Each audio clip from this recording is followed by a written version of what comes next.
이게 정말 디펜딩 챔피언이 맞나 싶습니다. 불과 1년 전 우승팀이었던 기아 타이거즈가 이제는 9위 추락 직전에 몰려 있는데요. 단순한 연패가 아닙니다. 남은 경기를 전부 이겨야 겨우 가을 야구 가능성이 있는 상황, 그리고 팬들에게는 역대 최악의 오명이라는 말까지 나오고 있죠. 9안타 5사사구로 14번이나 출루하고도 겨우 1점, 그것도 홈런 하나의 득점에 불과했던 타선. 병살타와 잔루 13개, 팬들 가슴에 불을 치른 잔루 타이거즈라는 조롱이 다시 터져나오고 있습니다.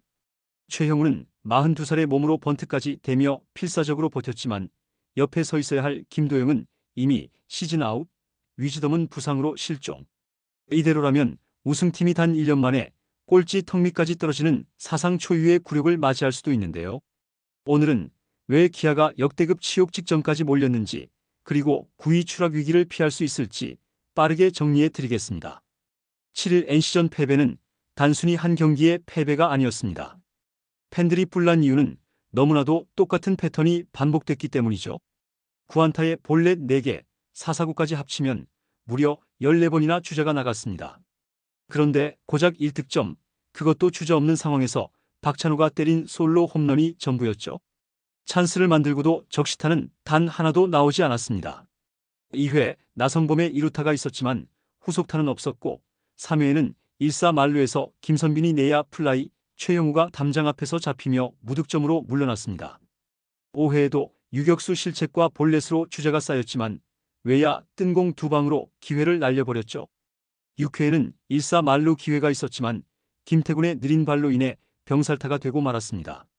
7회에도 연속 안타로 잡은 기회를 김선빈의 병살로 스스로 무너뜨렸죠. 8회에는 볼넷과 몸에 맞는 볼로 또다시 찾아온 기회를 삼진과 땅볼로 허무하게 날렸습니다. 결국 9회까지 주자가 13명이 나가고도 점수는 1점뿐. 홈런 한 방으로 만든 점수 외에는 아무런 생산성이 없었던 타선. 그 과정에서 병살타만 3차례, 잔루만 13개를 남겼습니다. 팬들이 잔루 타이거즈라고 조롱할 수밖에 없는 경기 내용이었죠. 더 뼈아픈 건 상대 NC는 단 4안타와 1볼넷으로 2득점을 올렸다는 사실입니다. 적시타조차 없었는데요. 희생플라이와 땅볼로 점수를 만들었고 그것만으로도 승부는 갈렸죠. 이게 바로 차이였습니다. 기아는 기회가 와도 살리지 못했고 NC는 적은 기회를 점수로 연결했죠. 팬들의 분노가 폭발할 수밖에 없는 경기였습니다.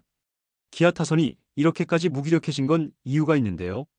중심을 잡아줘야 할 선수들이 동시에 사라졌기 때문이죠.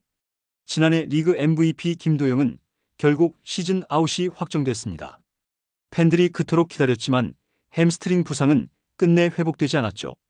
기적 같은 복귀 가능성조차 사라졌습니다. 혹시 포스트 시즌이라도 복귀할 수 있지 않을까라는 기대감도 이제는 완전히 꺼져버렸죠. 여기에 결정적인 악재가 또 하나 겹쳤습니다. 바로 외국인 거포 패트릭 위즈덤인데요. 올 시즌 이미 31홈런을 때려내며 장타 생산력을 증명한 선수지만 9월 들어 허리 통증으로 이탈한 뒤 아직까지 돌아오지 못하고 있죠.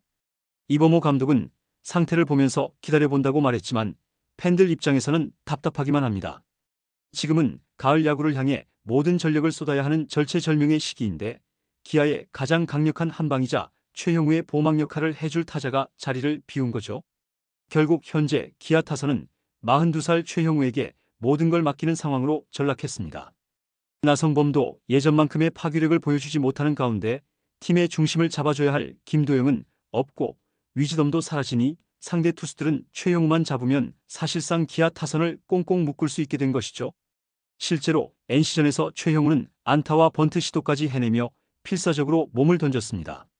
하지만 그 뒤를 받쳐줄 타자가 없으니 점수 생산으로 이어지지 못했죠. 42세 베테랑 혼자서 팀 타선을 떠받치고 있는 현실. 팬들 입장에서는 이게 디펜딩 챔피언의 타선이 맞느냐라는 분노가 나올 수밖에 없는 상황입니다. 이제 팬들의 분노는 단순히 선수들에게만 향하지 않습니다. 이범호 감독 책임론이 본격적으로 폭발하고 있는데요. 연패가 길어지고 순위가 떨어지면서 가장 많이 들려오는 말이 바로 감독이 팀을 전혀 살리지 못한다는 지적이죠. 첫 번째는 작전 실패와 답답한 운영입니다. 병살타와 잔루가 쏟아지는 경기에서도 똑같은 타순, 똑같은 작전이 반복됩니다. 타선이 계속 침묵하는데도 번트 타이밍, 대타 카드 사용, 주루 작전에서 전혀 변화가 없죠. 상대는 한 발 앞서 움직이는데 기아는 여전히 정해진 대본대로만 경기를 풀어가며 자멸하는 모습이 이어지고 있습니다. 두 번째는 불펜 과부하입니다. 시즌 내내 조상우, 전상현, 최지민 같은 불펜 자원들을 매일같이 불러내며 혹사 논란을 만들었습니다. 선발이 무너져도 조기 교체, 타선이 침묵해도 불펜 총동원. 결국 중요한 순간에 불펜마저 지쳐버리며 무너지는 악순환이 계속되고 있죠.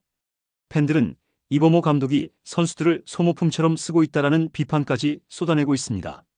세 번째는 팀 분위기 관리 실패입니다. 디펜딩 챔피언이라는 자부심은 사라지고 선수들은 경기 내내 위축된 모습만 보이고 있죠. 결정적인 순간에서 방망이가 돌아가지 않고 주루에서 집중력이 흐트러지고 수비에서도 기본기가 무너집니다. 이는 단순히 선수 개인의 문제가 아니라 감독이 선수단 전체 분위기를 제대로 잡지 못하고 있다는 증거라는 게 팬들의 목소리죠. 결국 기아는 선수 개개인의 능력보다 감독의 리더십 부재와 전략 실패가 팀 몰락을 부추기고 있다는 비판을 피하기 어렵습니다. 이범호 감독이 책임져야 한다라는 말이 이제는 팬 커뮤니티를 넘어 언론에서도 공공연히 거론되고 있는 상황이죠. 이제 기아의 상황은 단순히 가을 야구가 힘들다 수준이 아닙니다. 9위 추락 위기가 눈앞에 다가왔는데요. 현재 기아는 58승 64패 3무 승률 5할은커녕 9위 두산과의 격차가 고작 1.5경기 차입니다. 하루 이틀 삐끗하면 언제든 9위로 떨어질 수 있는 살얼음판 위에 서 있는 것이죠. 팬들이 분노하는 건 이게 단순히 올해 한 시즌의 문제가 아니기 때문인데요. 기아는 불과 1년 전 우승팀이었습니다. 디펜딩 챔피언이라는 타이틀을 달고 시즌을 시작했지만 지금은 꼴찌 턱밑까지 내려앉아 역대 최악의 오명을 쓸 위기에 몰렸죠. 만약 9위로 마무리된다면 KBO 역사상 디펜딩 챔피언이 다음 시즌 단숨에 9위까지 추락하는 전례 없는 굴욕이 됩니다. 이건 단순히 선수들의 부진이나 부상 탓으로 돌릴 수 없습니다. 구단 운영부터 감독의 리더십, 선수단의 집중력까지 모든 게 무너진 결과죠. 특히 연이은 경기에서 보여준 무기력함이 팬들의 불신을 더 키우고 있습니다. 찬스 때마다 터져나오는 병살타, 주루와 수비에서 반복되는 실책, 그리고 감독의 무기력한 대응. 이 모든 것들이 쌓여 지금의 9위 위기라는 현실을 만든 겁니다. 만약 남은 경기에서도 뚜렷한 반등 없이 그대로 무너진다면 기아는 단순히 올해 힘들었다가 아니라 디펜딩 챔피언의 몰락이라는 역대급 오명을 뒤집어쓰게 될 것입니다. 하지만 아직 시즌은 끝나지 않았는데요. 남은 경기에서 기적을 만들 수 있을지 아니면 역대 최악의 오명을 뒤집어쓰고 무너질지 여러분은 어떻게 보십니까? 기아가 끝까지 살아남을 수 있을지 댓글로 여러분의 생각을 남겨주시면 감사하겠습니다. 이번 영상은 여기서 마치겠습니다. 재밌게 보셨다면 구독과 좋아요, 알림 설정 부탁드려요. 그럼 오늘도 시청해주셔서 감사합니다.